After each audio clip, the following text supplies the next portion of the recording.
Hello there, everybody. Welcome to the stream. Welcome to another Watch Talk episode. So this is not going to be about sports collecting today, or there'll be a bunch of streams today.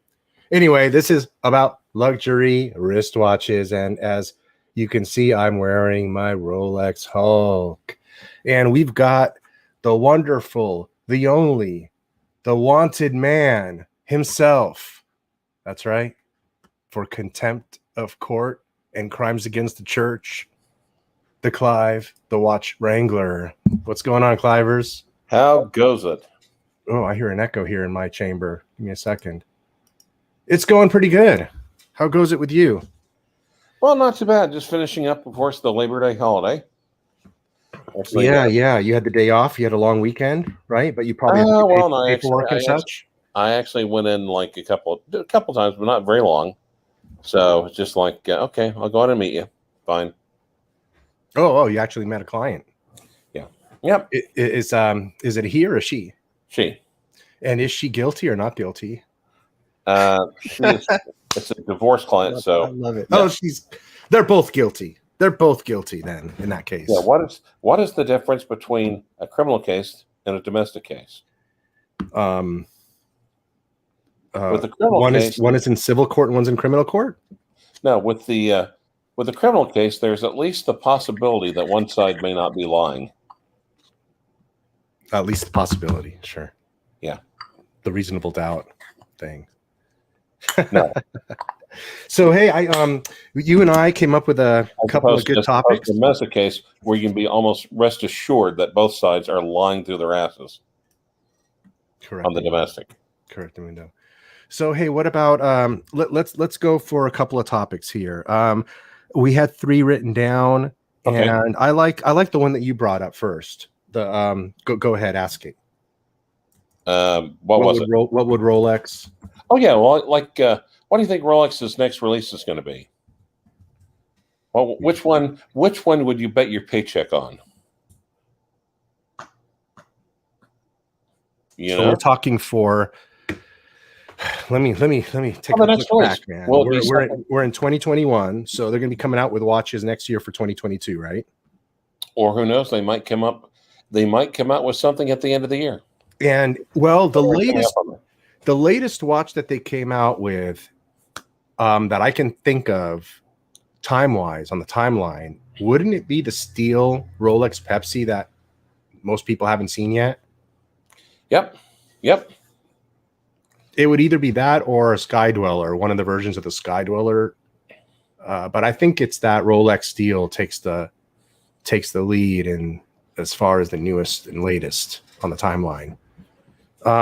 So with that in perspective, what would they come out with next? A revised Explorer? We haven't seen that yet. People were speculating about that for this past year, right? I could see an Explorer 39 or Explorer 41 coming out. Come out with a 36 first for the Asians.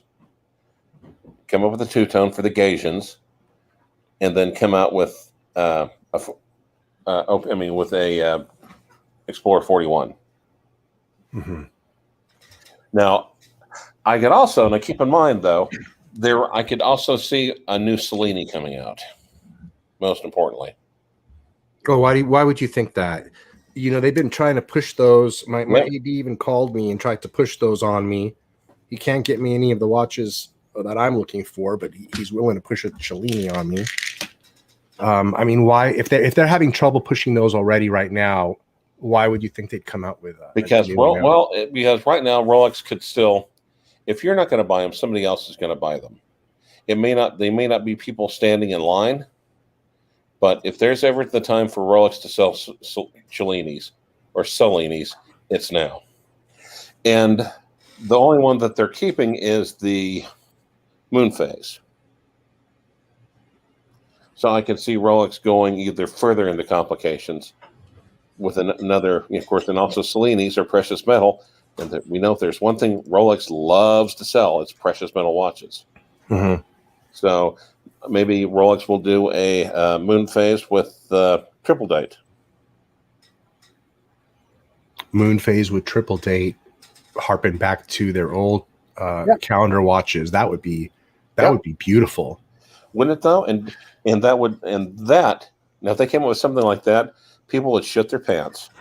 You know which people? All the people that always hate on Rolex. Yep. They'll be going to Rolex for this one, or at least the ones that were on the fence.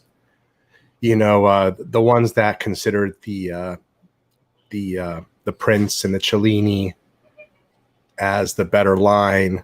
You know, the dress people, the dress watch people. It'll definitely bring in the dress watch people over to that crowd.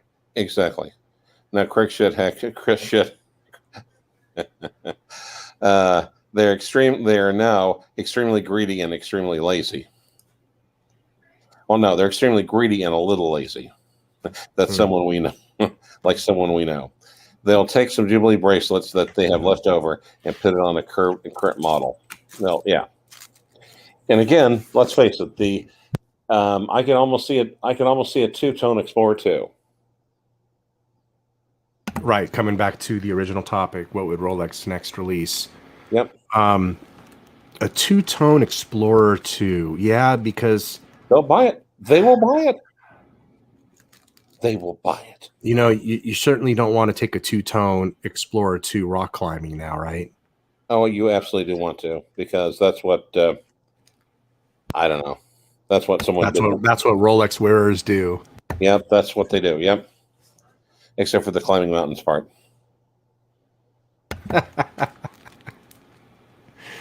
We do a different kind of mounting on the desk. Yeah. Because the verse goes, cannot even fathom. Craig Shit says they did a two-tone Explorer 1 and a two-tone SD43. Yeah, the double cheeseburger. Yeah. I could even see them doing oh my God. Oh my God? No. A two-tone or maybe a precious metal deep sea. There you go. On an oyster flex. Oh my Lord. You're kidding. I could see them doing that. Yeah, totally.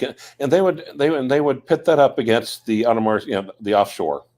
They'd put that up against the precious metal offshore. That would be so ghastly that I would want it. Yep, exactly. Thank you. Because that would be like the epitome of a utility watch that you will not use for the utility it was designed for, and / not designed for. Yeah. It's screaming, I'm a watch that you are not supposed to wear for what I'm supposed to be made for. Yep. If it's in the two-tone, that is. My God, can you see the Asians just going nuts? What do you mean? They wouldn't be able to lift their wrist with that damn thing on. Well, they'd run around their necks. Especially in two-tone, because it would be heavier, right? No, or precious metal. A precious metal seed walk. Oh my God, that'd be called the Rolex brick.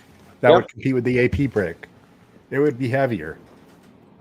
Yep, and they would serve it for Weird Jubilee. Someone said, Air King with the Jubilee says great. Yeah, okay. Maybe they could do the Milgauss in precious metal.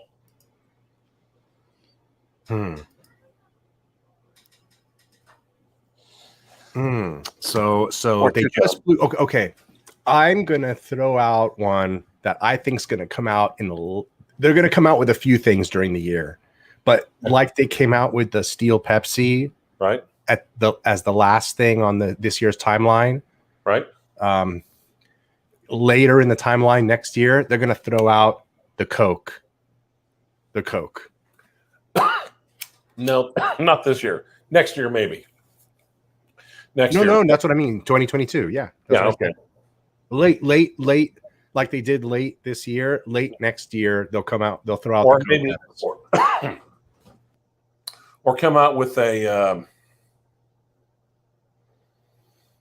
come out with a Jubilee, espresso GMT on a Jubilee.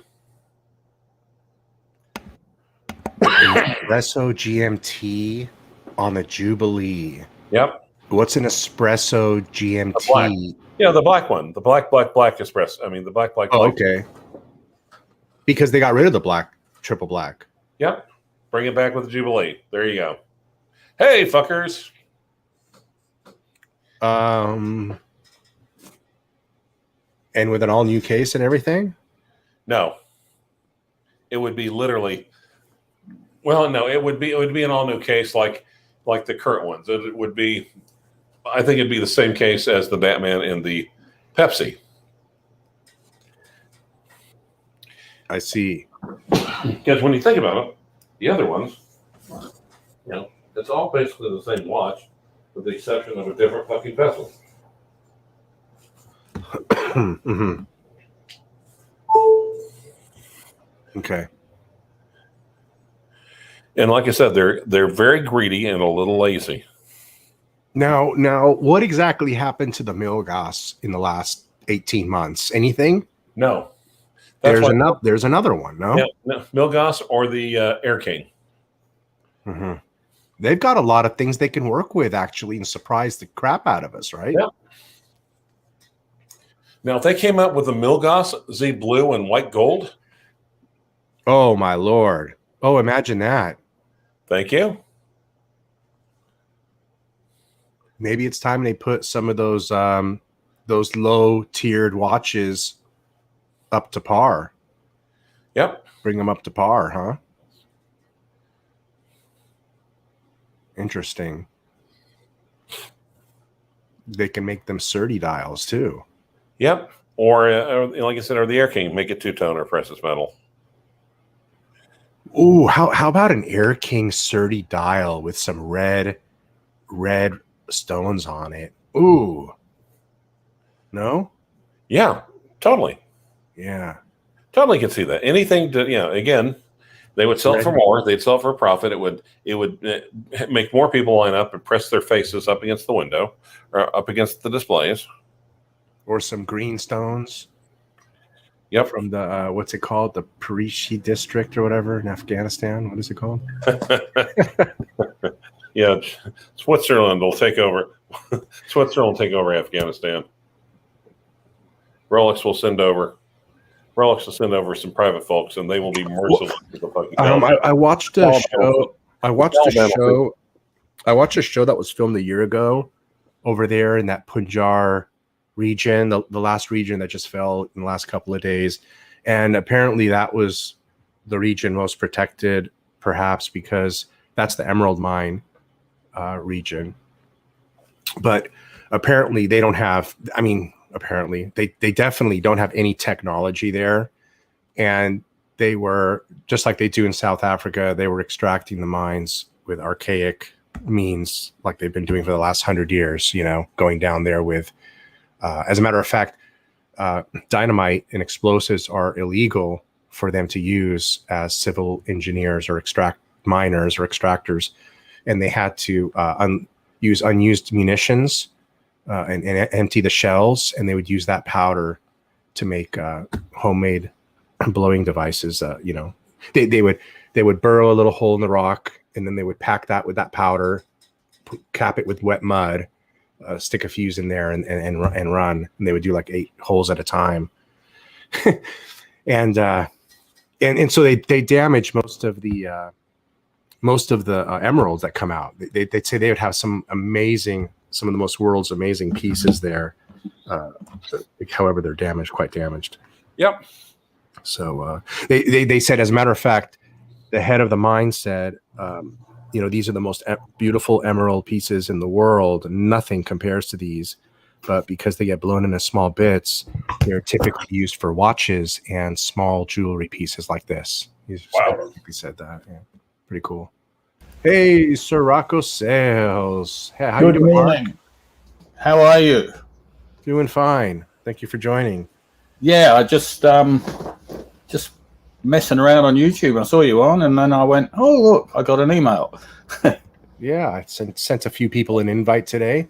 Thank you for thanks for the invite. joining. What is it? It must be like 9 in the morning there on the west coast of Australia, no? 10:46 on the East Coast. East Coast. You're on the East Yeah. Coast. Got you. Nice. Yeah. So how you been?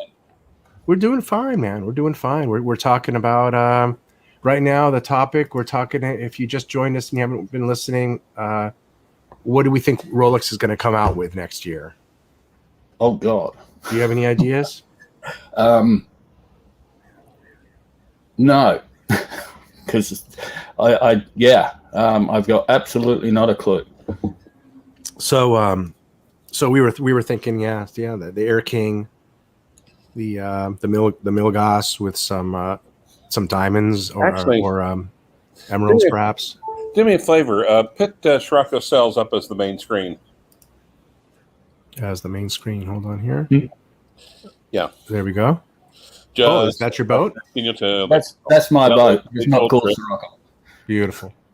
All right. Is that a tiara? No, it's a Chinese boat, actually. It's called a Sea Stella. Okay. I think I've heard of that brand. It's a popular Chinese brand, isn't it? Pretty high quality. This is one of two in Australia.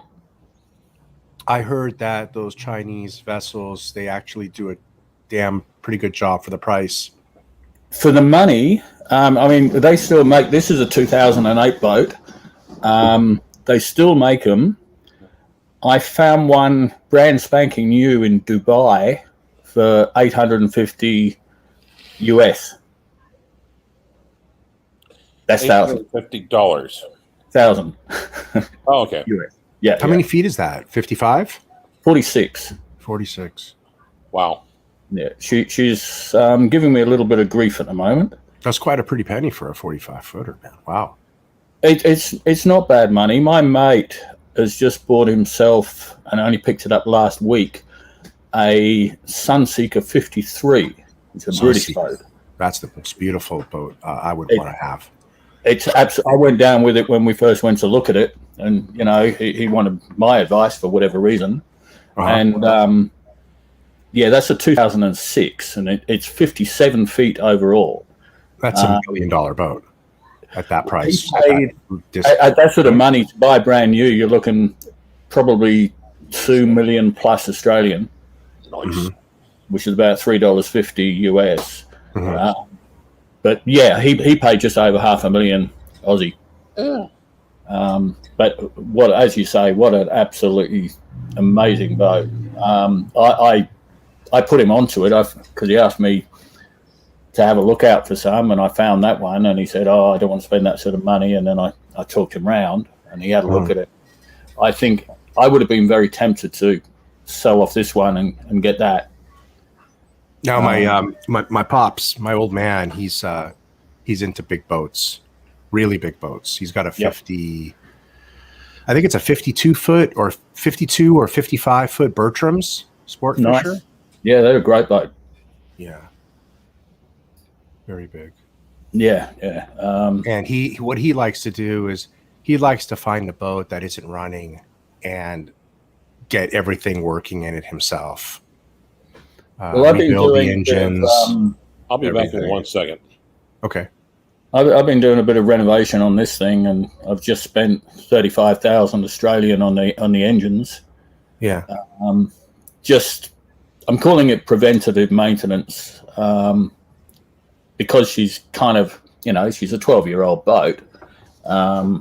It's kind of good just to have a look at things, and if things look like they're going to go, just replace them, because the worst place for it to stop is out on the ocean, obviously. And I'm sitting here, I was hoping the wind has picked up, so I was hoping to get out at the weekend, and now I've just found a battery issue. So I'm waiting for the electrician to come and have a look at that. And just, as you know, what does BOAT stand for?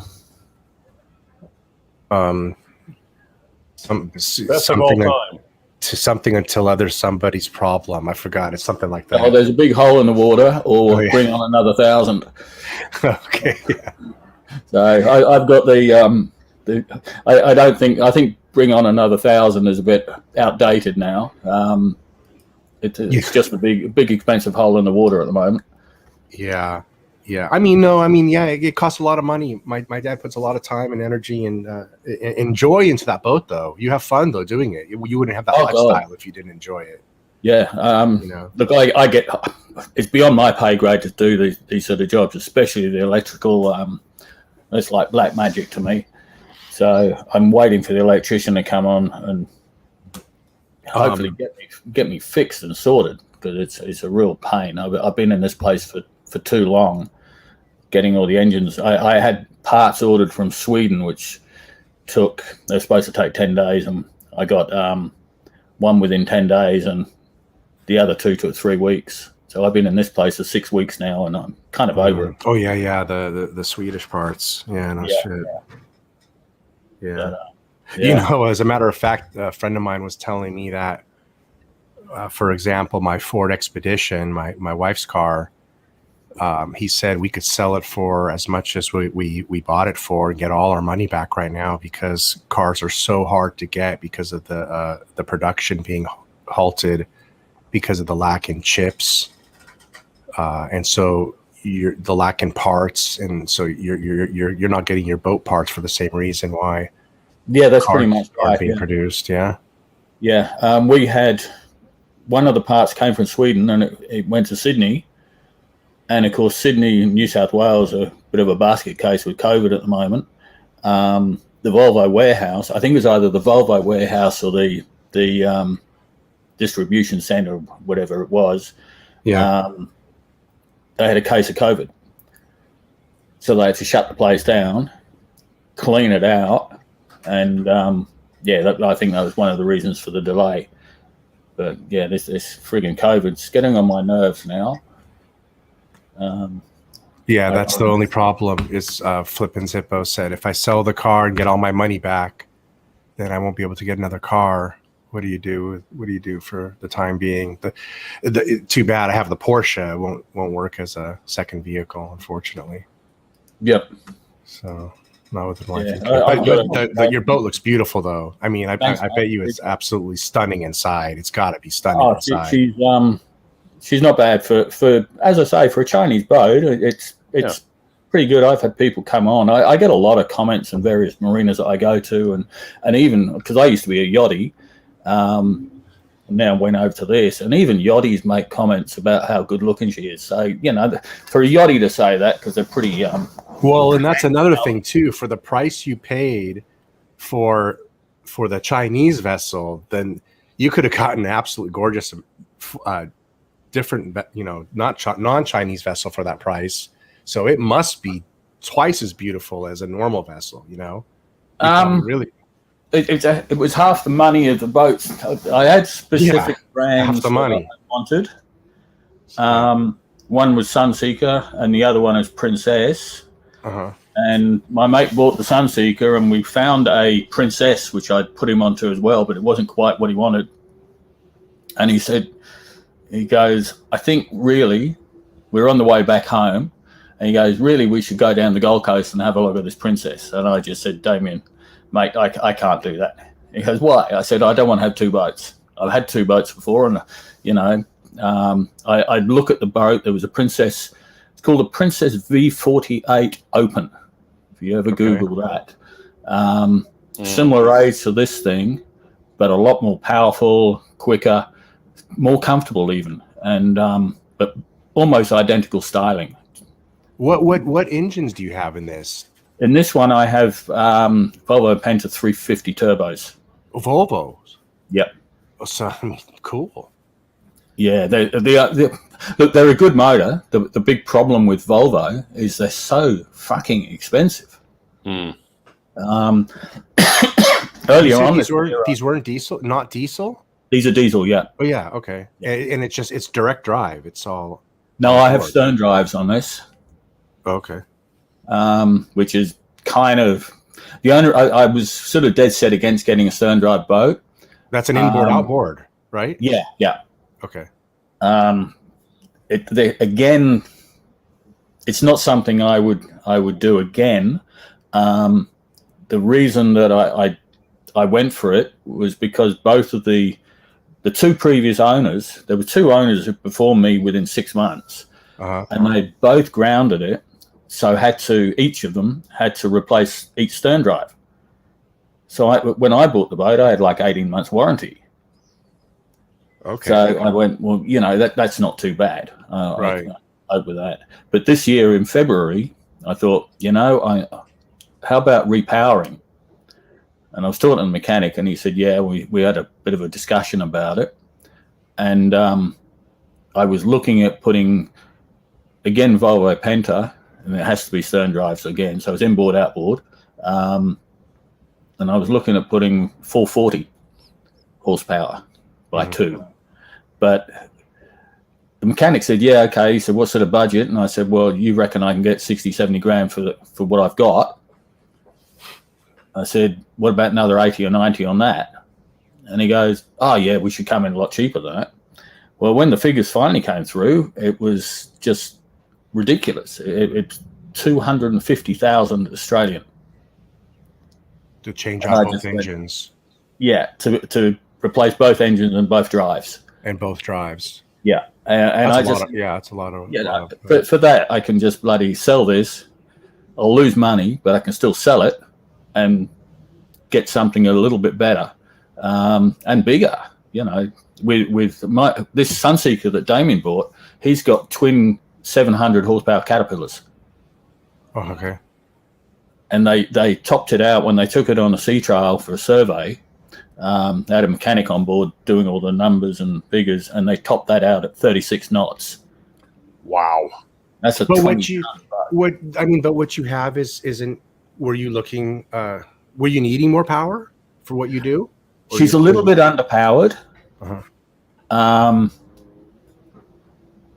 And I figured, the new motors, the new generation, are a little bit more fuel efficient. That said, I'm doing 25 knots and I'm burning about 120 liters an hour. Yeah, you're saving a tremendous amount, a lot of petrol by keeping where you're at. That's for sure. Yeah. So I'm just I've spent enough money on this boat now. I'll get the electrical issue sorted.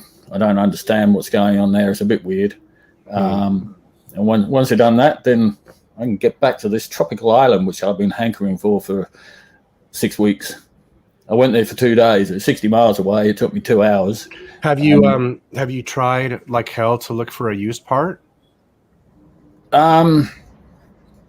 Yeah, for a boat, I don't like used parts. It's too many variables. I replaced both turbos, and I have got reconditioned turbos because we couldn't get Volvo Penta didn't have any new turbos in the world, not just in Australia. So I went and we found two reconditioned ones. So we've done that. Yeah, my dad pulled out his turbos from his diesel and sent them to get what do they do to them when they send the turbos in? Refurbish them or whatever they do to them? Refurbish them, basically, yeah. Yeah, and one of them wasn't done properly, packed properly or something, returned and it caused damage to the engine and everything when he started the engine after he installed it. And but luckily, the insurance from the shop that did the repair on the turbine covered all of the engine damage repairs. Yep. It was like a $35,000 damage bill. I can imagine. As I say, I've just, all I've done is replace bolt-on bits, if you like, and that's cost me, what was it? Yeah, it's $34,000. I just paid the bill yesterday. So yeah, and now I got this beautiful sunny day, but it's howling a freaking gale. So the seas, the seas just make it a bit uncomfortable. It's not bad when I got my crew member, but she's still stuck in the States. So when I'm running the boat on my own, I can't even go for take a leak or anything, because it's just too rough, too uncomfortable. Okay, hey, I got another watch topic for us to hit. Cool. The future of precious metal versus steel watches. One of the punters in the chat suggested that one right there. The future of precious metal and or versus steel watches, price wise, fad wise? What do you guys think about this here? I think precious metals are just going to go up and up and up in price, as will steel. But I think obviously that's going to go up. You think they'll go up equally, or one more than the other? That's a good point. No, I think precious metal more. Just look at the gold price. Yeah, we're at 1900 now. Yeah, crazy. Well, although we were at 1700 10 years ago, and then we flatlined, came back, but everything's going up. Everything hard, everything you can touch is going up. Yeah, I'm just going to answer a chat from the room. Forbin, I had a sailing vessel, and now I've got the powerboat. Evan, yes. Oh. Yeah. What's going on, guys? Welcome to the So, show. Yeah, that's my take. I think gold is just going to go ridiculous. Platinum, who knows? Crazy again. Yeah, he used to show up on Archie's show once in a while. Didn't you? Haven't you? One time? Just one time, yeah. He decided, it's a couple of years ago now, he decided that let's try something different. And I went, there's another guy, can't remember his name. He went on and I went, oh, what the hell? I'll click the link. And I think that was one of his worst days for Super Chats. The movie theater guy, Sovron. You think that's who it was? Oh, so once Sovereign came on, he didn't invite you on anymore. Is that what happened? Yeah, it's just I don't know. I don't go on there anymore. I went on there the other day, and I saw you on there the other day. Yeah, and I mean, it was all okay until honestly, the next day when I tuned in and watched, he started talking a lot of mad shit on me about me. So that really pissed me off. Yeah, I saw that. But, hey, didn't he give you a roast? Yeah, he roasted me, man. Yeah, God, he went into you. Yeah, but I wasn't on the show to defend myself that day. But you were that day when you were on. Oh, that day? Yeah. Well, I mean, he didn't really say anything that I didn't. I'm talking about the next day when I wasn't on there. He said some nasty stuff the next day. Yeah. Look, I think he just does that for some of the, what do you call them, the audience. They'll either like you or hate you, and I think Archie plays to it. Oh yeah, he's a true piece of shit though. Fuck that guy. I'll tell you that. No, I disagree with that. He's so fucking loser.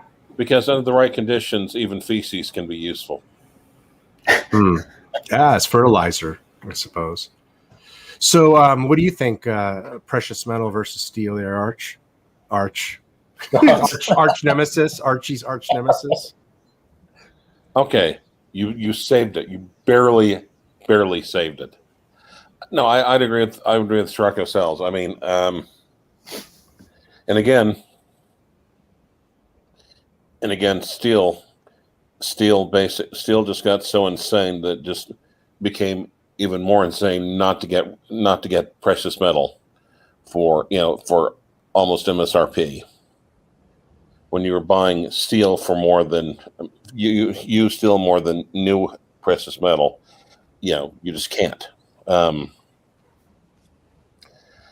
was a good opportunity differential there for a little while to pick up precious metal when it hadn't jumped so high yet.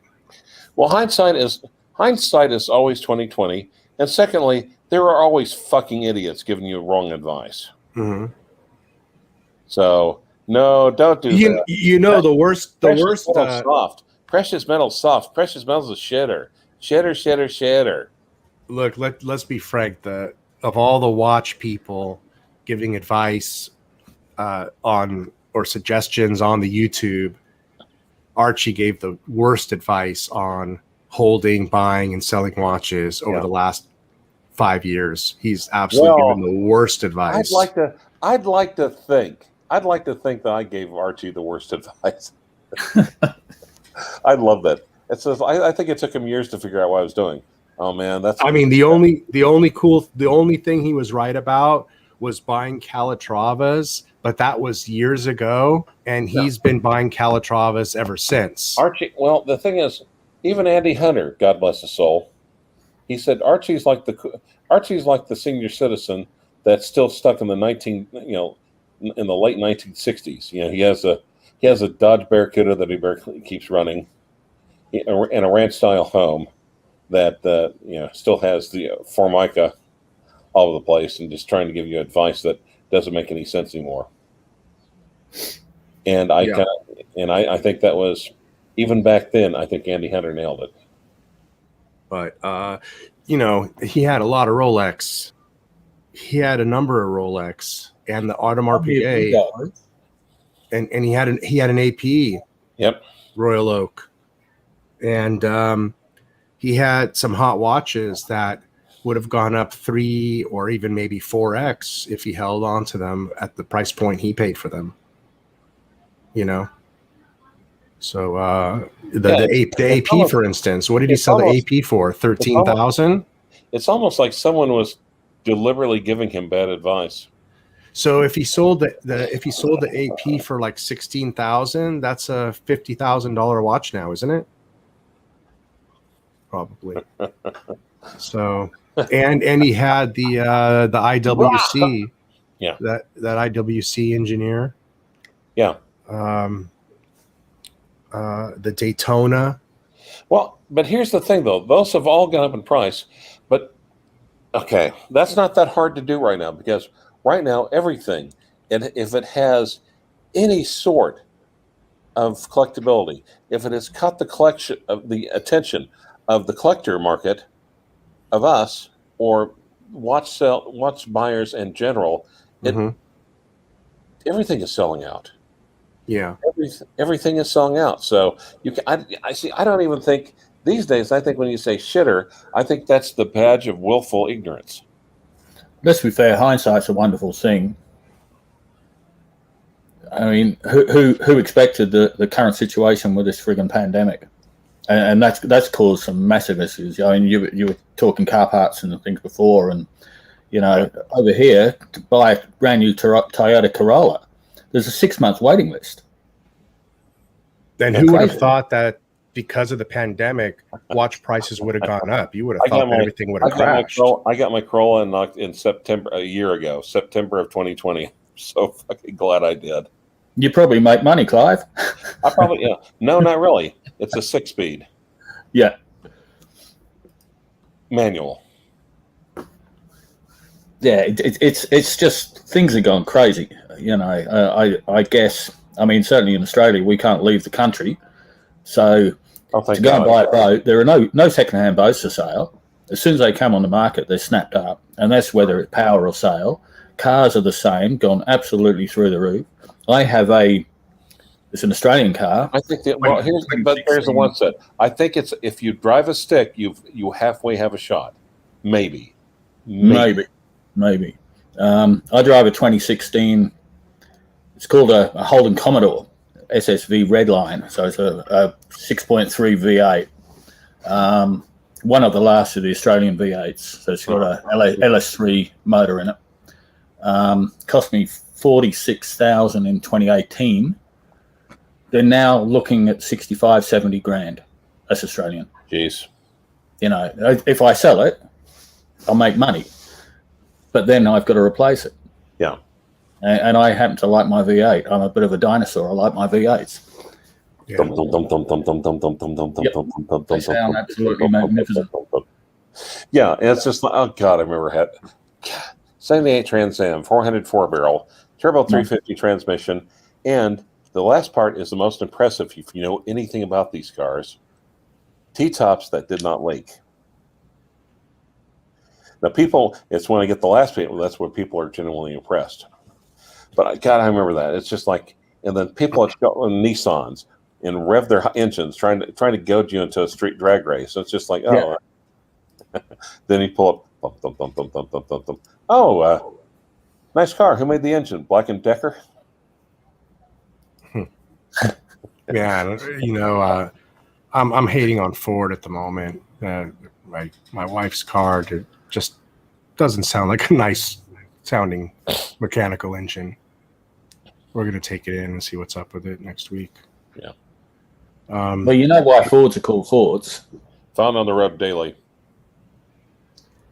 Fix or repair daily. Yeah, fix or repair daily. Well, there is the other one. They weren't allowed to write shit on the badge.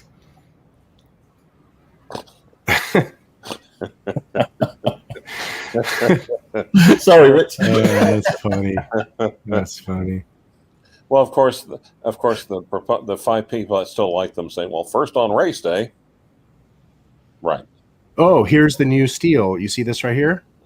Yes. 22.5. So here's the new steel that they kind of snuck in to the world without really announcing it or telling us. Or don't you get tired of all the standing in line for the same watches that everyone else is buying, and paying this really tons of extra money for the privilege? So that way you get to stand in line at your AD and let them shit on you, and then you get tired of it, and so you go to the gray market and let them shit on you even more. Must be nice. I forgot how nice Rolex is. That's just brand new, is it, that one? Just a new model. Yeah, that's a new model. Well, so remember, this came out with the Oyster bracelet only, and it was all white gold. Right. That's the only version of the Pepsi we've had in modern day. So they just came out right now and pissed off all the white gold owners. Yep. Maybe not. And they made a Jubilee. Okay. Let me state the obvious here. Rolex doesn't fucking care. Do you understand that? They don't care. So that's the way you'll tell the difference between the steel and the white gold is Jubilee or non-Jubilee. Yep. Well, and I'm assuming this one's about 9,000 or 10,000 retail out the door. Well, that except the ones with the white gold ones will look pissed off, and the ones with the new steel will look really happy. I mean, I personally would prefer or enjoy more the white gold version. I think probably everybody would. forgetting the price, putting the price aside, well, because honestly, they're pretty close in price now. Actually, what do these guys want? 23,000. You'd be too scared to wear it, surely. Because, gold being so soft. I always worry about scratching my sub that I've got now, and that's steel. Well. Oh, now here's my version of my bluesy with the Smurf dial, but without the diamonds. Yep. Wait. Maybe this is the royal blue version. Oh, never mind. This is the royal blue version. Okay. But that's not a bad price, I don't think. 16,000 new with boxing papers, like new. That's not bad. Let's look at more Rolexes. I have the there are no other 12613. You have this one, right? I have the 12, the current model, 41 mil. Oh, the current one with the I was on the wait list for the white text. 2 months, but it's in the UK and I'm stuck in Australia. I just go and get it. Uh-huh. The white text. Can't wait to see it. I've seen photos of it, and that's all I've seen. And I've forked out £10,500 from the AD. I see. I understand. Well, I've got too many Rolex now. That's enough.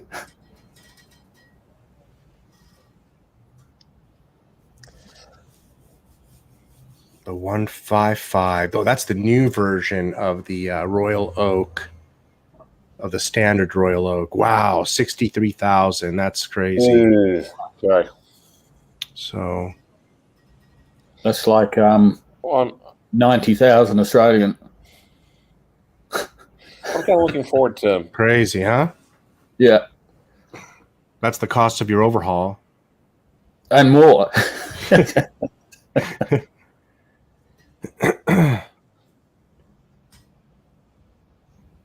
The Hulk is on hold. What is it, European Watch Company? Yeah. What the hell is that? Yeah, is that wild, huh? 100 and you gotta be kidding. Isn't that wild for a Nautilus travel Well, time? Yeah, no. The newest model. I haven't seen one of those yet.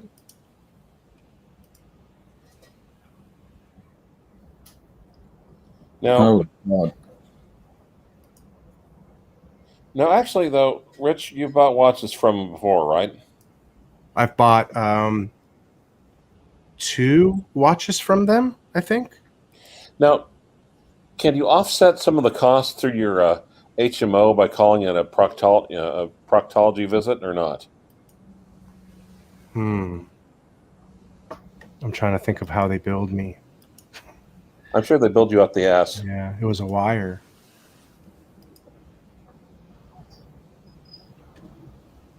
I'm not sure what the differences are between the discontinued Nautilus and the new Nautilus in general, whether it's a case sizes or. Well, you may have to take it by case basis. Yeah, I'll have to take a look at that one day and maybe do a little video on that and talk about that.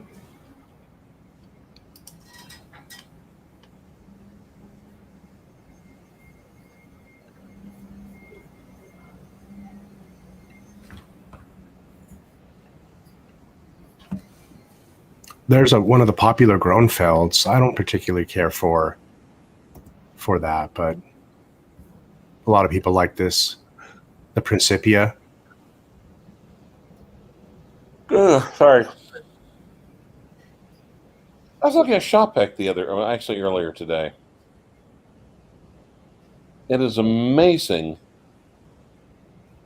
what you get, even with the lower end of those ones. For what? Shopek. Oh, now here's a Rolex. A lot of people would appreciate. This is pre-Daytona. Oh yeah, 36,005. That's probably something that'll be worth a lot more money later in the day if someone's willing to take the chance and hold that for a long time. I would read that listing very, very, very, very carefully. I'd be having a lot of questions for that one.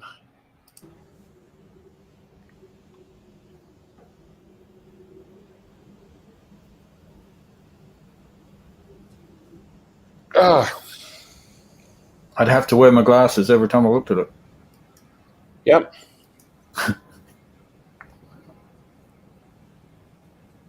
Now, what kind of movement did they use for those for those 4 digits?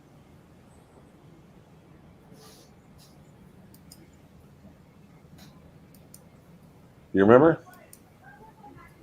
I'm wondering if it's a Valjoux movement. That's what I'm kind of thinking. Even pre-Zenith. Yep. Let's see what it says.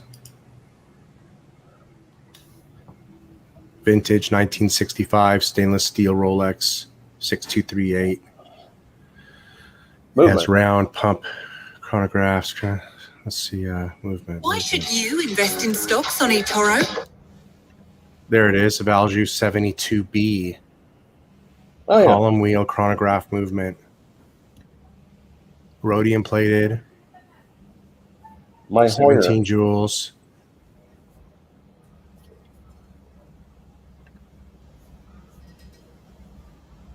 That's a classic iconic chronograph movement, even if they never put it in those early Daytonas, that is still a classic chronograph movement. They literally used it for decades. This was the last chronograph watch to have the tachometer inside on the dial rather than on the bezel. This was changed with the following model, the 6239. Interesting. Yes.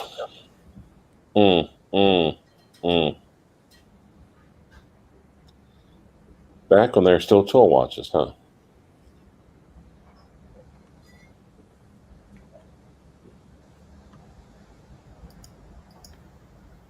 That's a little bit of a rare find there. Wonder what the counts are what the mints are on those.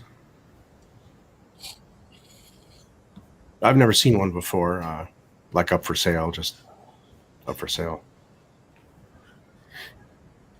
Well, but the thing is, though, Those guys know what they're doing.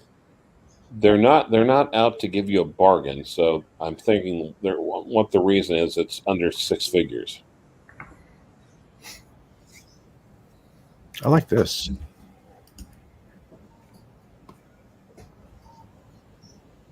That's a little unusual for an Omega. I like this. What is it? Is it the Bond? Yes, it's the No Time to Die.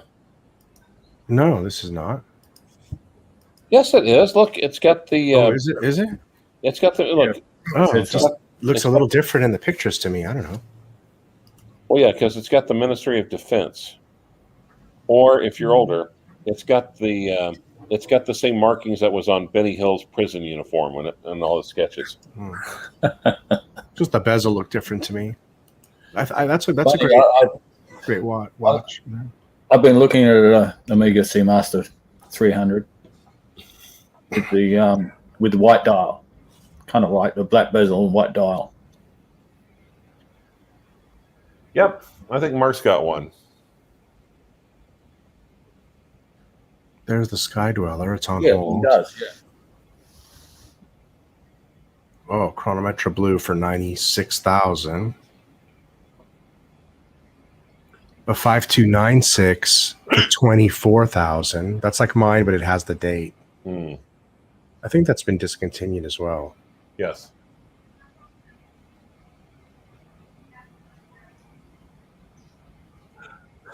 Sorry. I'm going to answer Fulbin's question about the most you spent on a watch you could not try on in person. I can answer that one. Does it have to be the exact same watch or similar? You know, like does the case need to be the same metal? How close does it need to be for you to not have tried it or tried it? Dinner, Sunrich. Well, I bought my Yachtmaster 40, and that was in Sydney, and I was in Queensland. I just saw a picture of it in Luxury Watches in Sydney, and that was 16,500 Australian. And my Bluesy, which is in the UK, of course, I've never seen one in real life. And that was £10,500. Nice. Or I think in the AD over here, if you could get one over here, they're pretty useless. I went on a wait list, and whether they actually put me on it or not, I don't know. They're 20,500 Australian.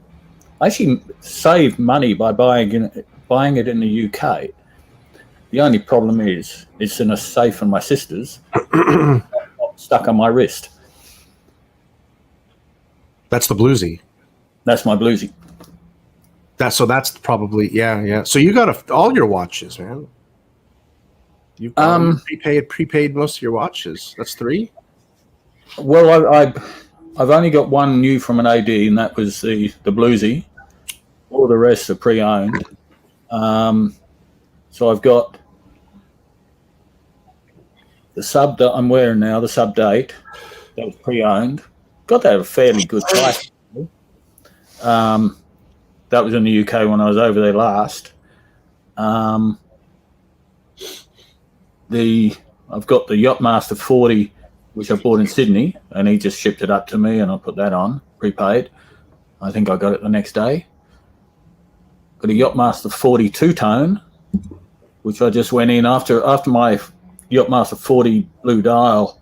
I had a problem with the date change, so Rolex fixed that under warranty, and I picked it up, and then I went straight into Vintage Watch Company in Brisbane, and they had the two-tone. So I was wearing my 40 blue, and they had the two-tone Yachtmaster 40, and I went, I really like that. Let's have a look at it. And it fitted perfectly, so I traded my Explorer 2 40mm for that, which I bought there the year before. But kind of never wore it, I liked it, but I didn't love it. So I've got a theme going. I've got two steel and two tones. I think for Clyvers, it was the AP. That might have been one of his watches he paid the most for without wearing, right? your AP? You didn't try that on, did you? No. And yes, respectively. And for me, it was a watch that I ended up returning, that GMT white gold Pepsi. However, for me, it was the Urban Jurgensen. Oh, okay. Yeah, I think I spent over 40,000 on that white gold Pepsi, but then I ended up returning and getting all my money back. Wow. But I didn't try wearing that one. I didn't try that one. How come you returned it? Because it was the wrong watch. Oh, okay. It had an aftermarket dial on it. It wasn't the year that I was looking for. Thank God I got all my money back and everything went smoothly. It was stressful. It took a little while, but everything went through. Thank God. Thank God.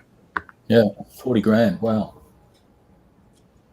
And I guess one of my latest purchases, the FP Journe Havana, I tried on the rose gold version of the watch as opposed to the platinum version.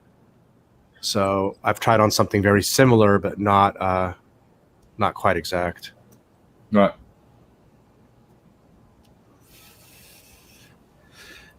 Well, hey guys, we've been going about an hour. My wife called for dinner, so I think I'm going to join them.